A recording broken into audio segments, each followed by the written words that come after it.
bin Rabah.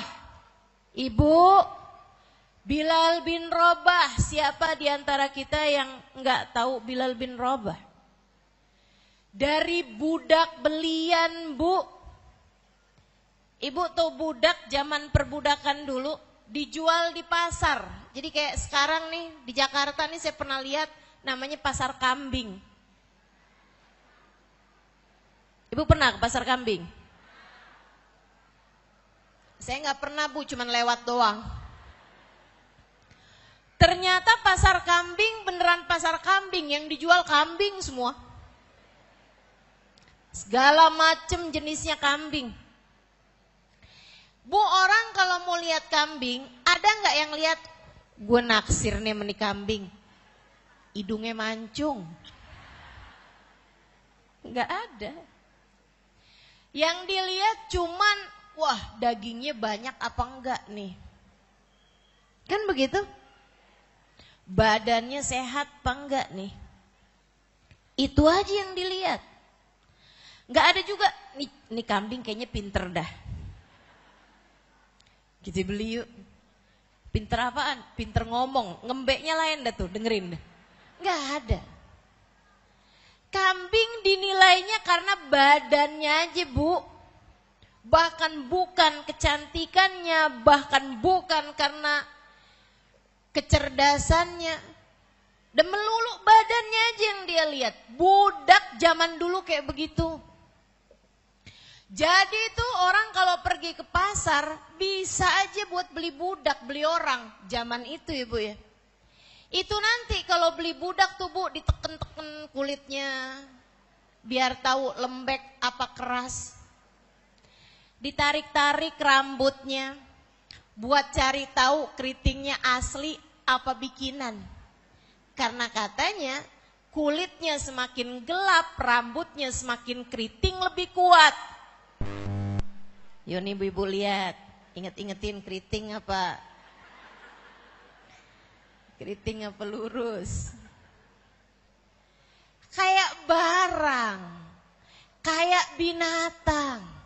Padahal kan sebagai manusia ia lahir lengkap dengan perasaan dan akal pikiran. Bilal bin Rabah dari kalangan yang begitu. Cerita-cerita semacam ini saya berharap membuatmu besar hati, Bu, siapapun kamu. Jika kamu dekat sama Nabi Muhammad memuliakanmu. Nabi Muhammad meninggikan derajatmu. Nabi Muhammad membuatmu sebagai orang yang naik kelas. Tidak hanya di akhirat, melainkan sudah dimulai dari sejak di atas muka bumi ini.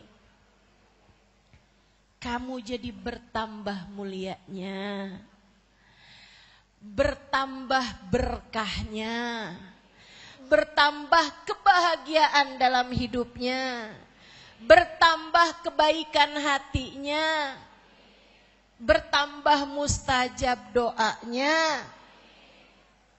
Apabila kamu dekat sama Nabi Muhammad. Dari budak yang dibeli, dilihat, ditarik rambutnya. Dari budak yang buat dijual dan dibeli, ditawar-tawar orang.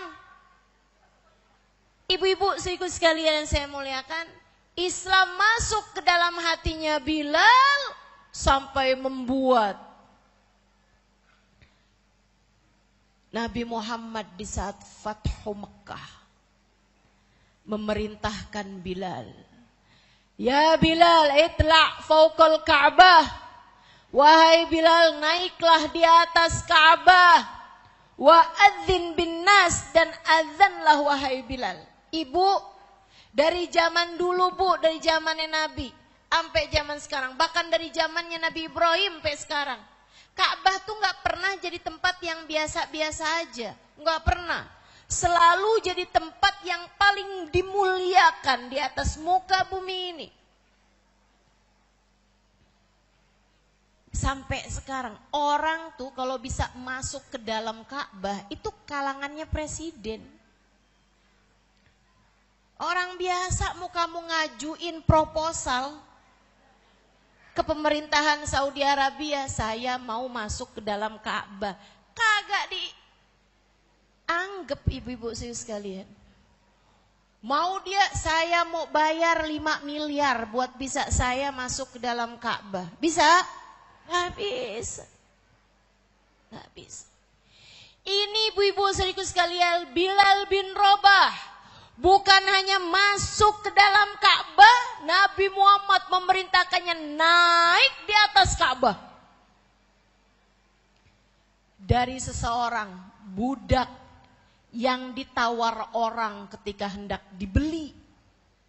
Dari seorang budak yang bahkan ketika dia memutuskan masuk Islam, dipukuli sama majikannya, digelandang di padang pasir panas kota Mekah.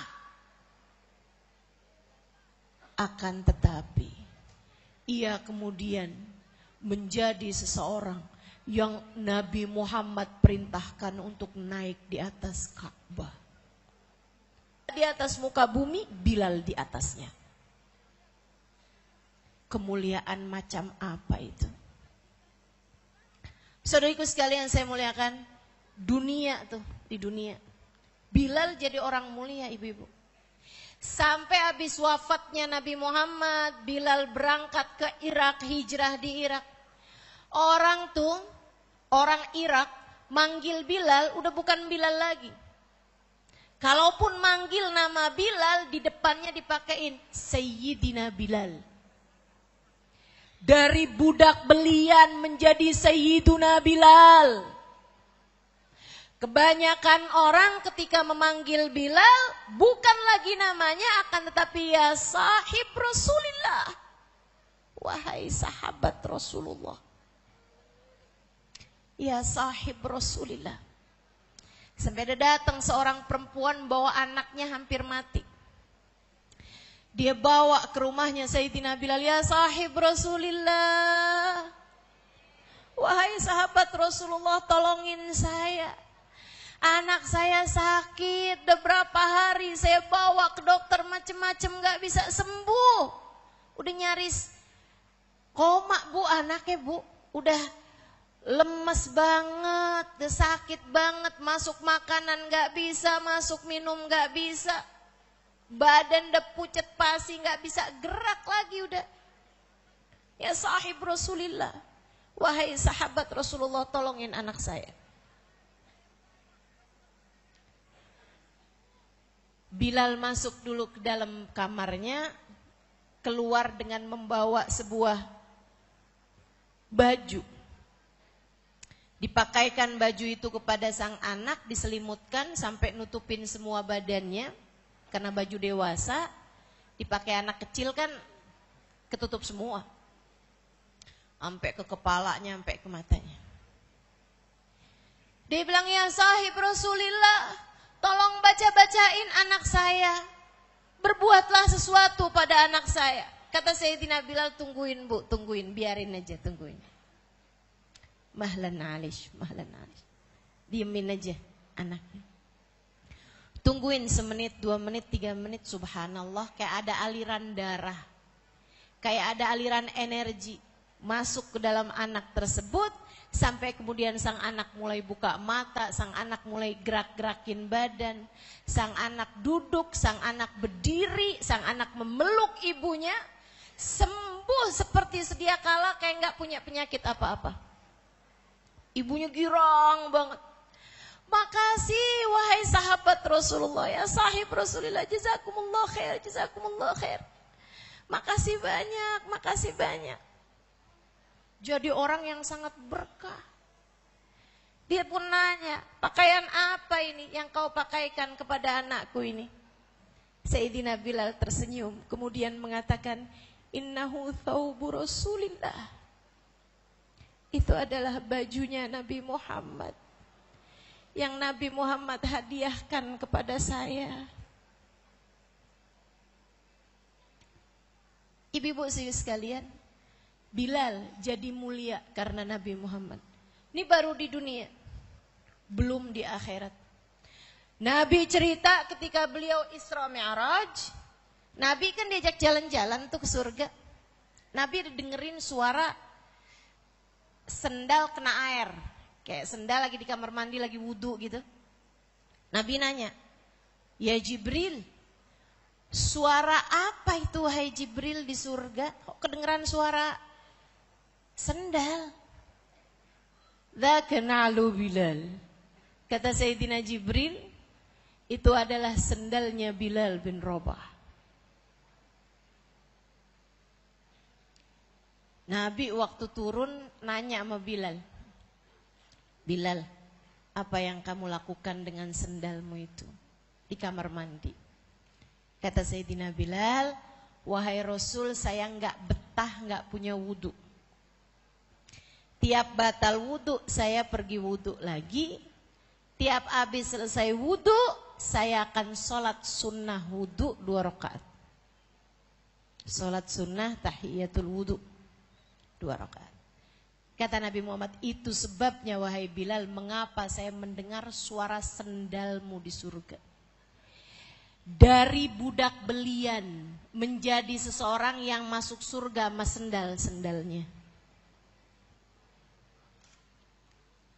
Tinggal kamu mikir, dari siapa jadi siapa karena Nabi Muhammad.